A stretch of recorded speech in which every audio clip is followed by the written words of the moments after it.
Jurassic Park's production designer, Rick Carter, crafted a thrilling and inventive extension to Michael Crichton's original screenplay by making one himself. It is an obscure and overlooked piece of Jurassic Park's rich cinematic history. Thankfully, Rick is here to finally delve into the details with me, Derek Davis, as to why he decided to task himself with such an endeavor.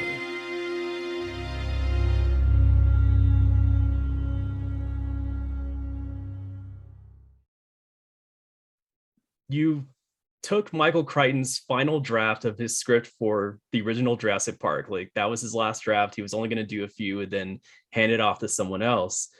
And for whatever reason, you came up with the idea of taking all these different ideas that came from different meetings and, from Steven and yourself, and you cobbled them all together into your own version of Michael Crichton's script. So what actually inspired you to do that?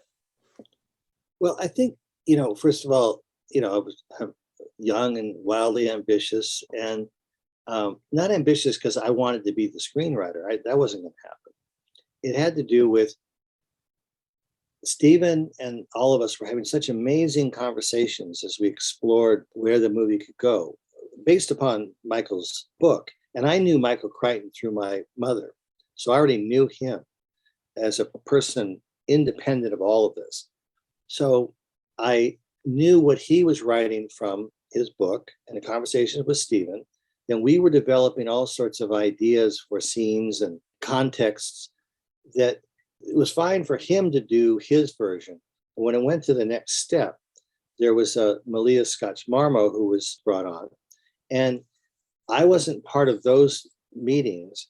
And I knew that many of the things that we were discussing were going through Steven to her, and then he was wanting to see what she would bring.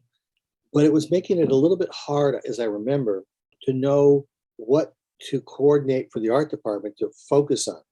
I mean, we knew the main road attack would be there. We had to design the spitter would be there. We knew there was a raptor pen. We knew certain things, but there was a whole river extravaganza. There were a lot of things that were in the book that we were still playing out and exploring. So I wanted to get something that in front of Steven that we could use as our working document.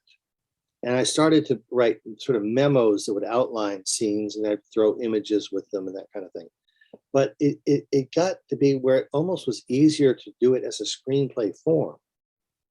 And then, of course, once I entered into that, I started just putting in dialogue and, whatever I took from the book that I thought was still really good. And it wasn't that I wanted to supersede what Malia was doing. It was more that I wanted to complement it so that we could keep moving forward. And also, as I remember, I was heading into what was then going to be a delay because, Steven wanted to do the movie, but no one was quite ready on lots of levels. So from the computers to the deal, all sorts of things. And so that's why I went off to do Hook. And then I went off to do Death Becomes Her with Bob. So right before that, I didn't want to have it be so vague. Like it could get very too loose with the artists that I was keeping on to, develop these things that we thought we would want, the visitor center and raptor pen and that kind of thing. So I just felt somehow the desire to put it into a form, and it turned out to be a screenplay form. That's why I wrote the cover letter, though. This is not to be taken as a screenplay. And he never took it as a screenplay, like, oh, okay, you're giving me your version. It was more like, okay, this is what we've been talking about in this form.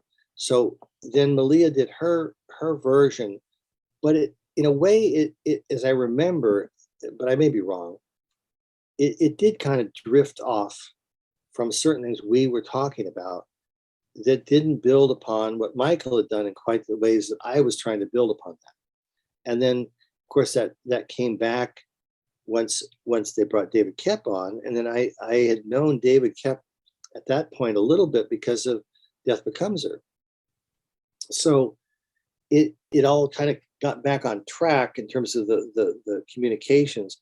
But I don't really remember what pushed me fully into, except for, I'm sure like what happened was after 20 pages, I just couldn't stop, that kind of thing, and so for you to pick up on it and go, oh, look at this, you know, is really pretty interesting, because I certainly had not thought about it, in all this time. I just knew that it existed. And so I don't know if that really answers the question fully. It's not to say anything other than it's what I do. I just fill in the gaps as I see them, the best that I can with whatever is sort of like Malcolm X used to say, by any means necessary.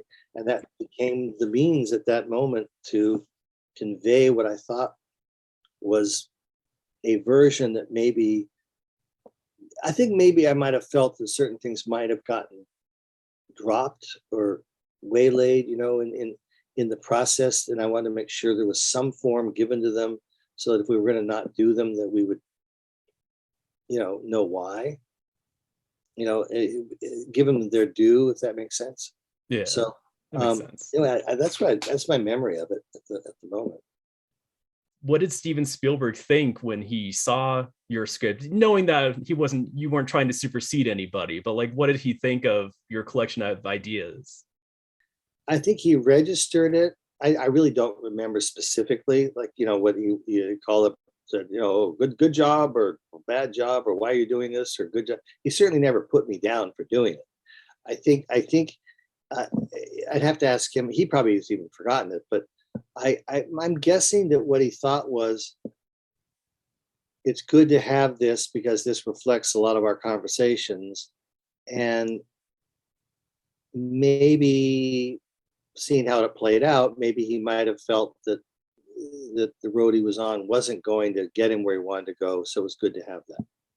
And David is he and Stephen got in there, I think, more than Malia and Stephen did. It's just what the dialogues are like, and at certain timing too. I don't want to. And certain people have certain aptitudes, and I can't remember. You'd have to tell me what all David brought to it, but he brought so much wit and spunk and structure.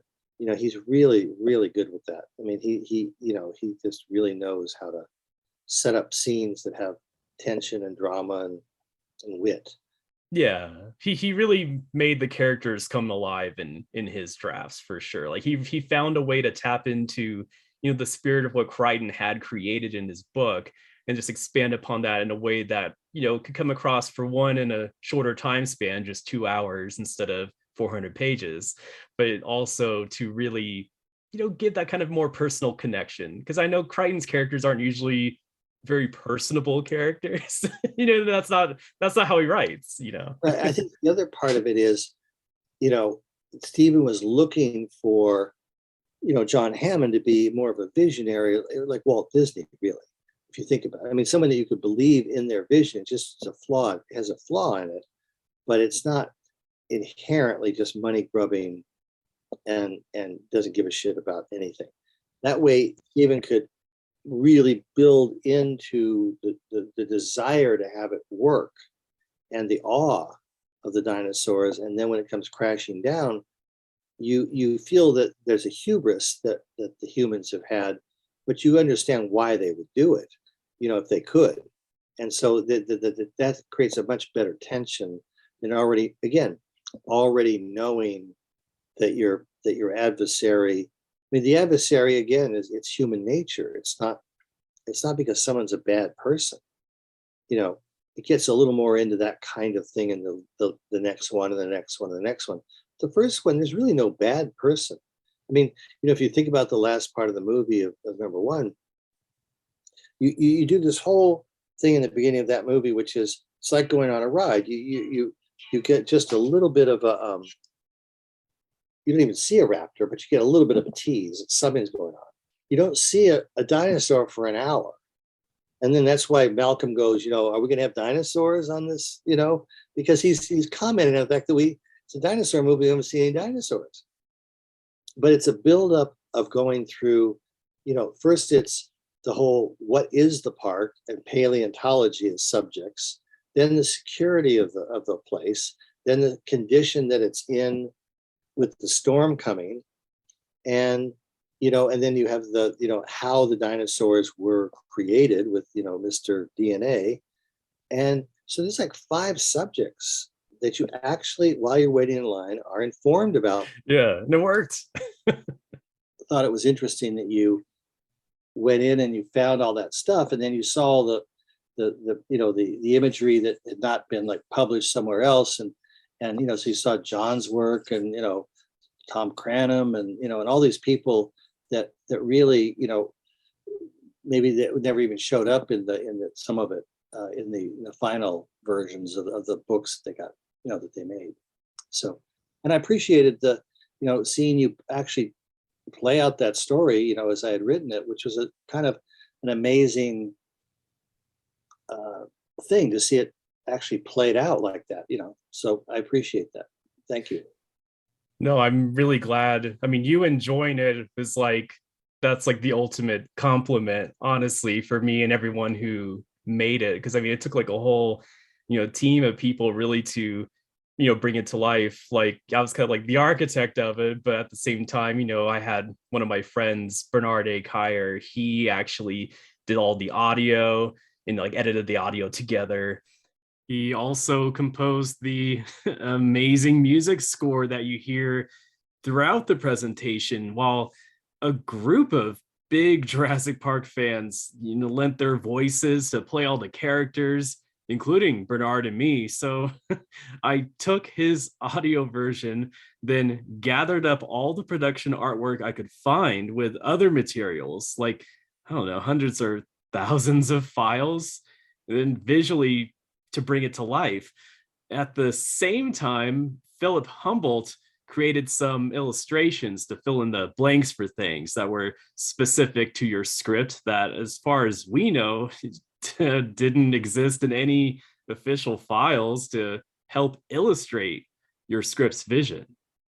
It's fun now to look back on it, because we were all obviously professional and knew somewhat what we were doing, but we were into uncharted territory. So we still were proverbially where you'd want to be as younger filmmakers, meaning kind of kids in a candy store and trying to find out what the candy could do, and that includes Stan Winston and his group, they were phenomenal, and then we had such a great art department as well. So, and Stephen was just an amazing leader through it.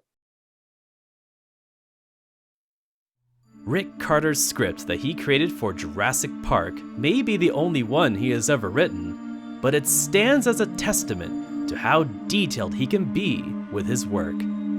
His passion for creating a believable yet engaging world, while still making it serve the characters and the story, is part of why all of Rick's productions are so wonderfully designed.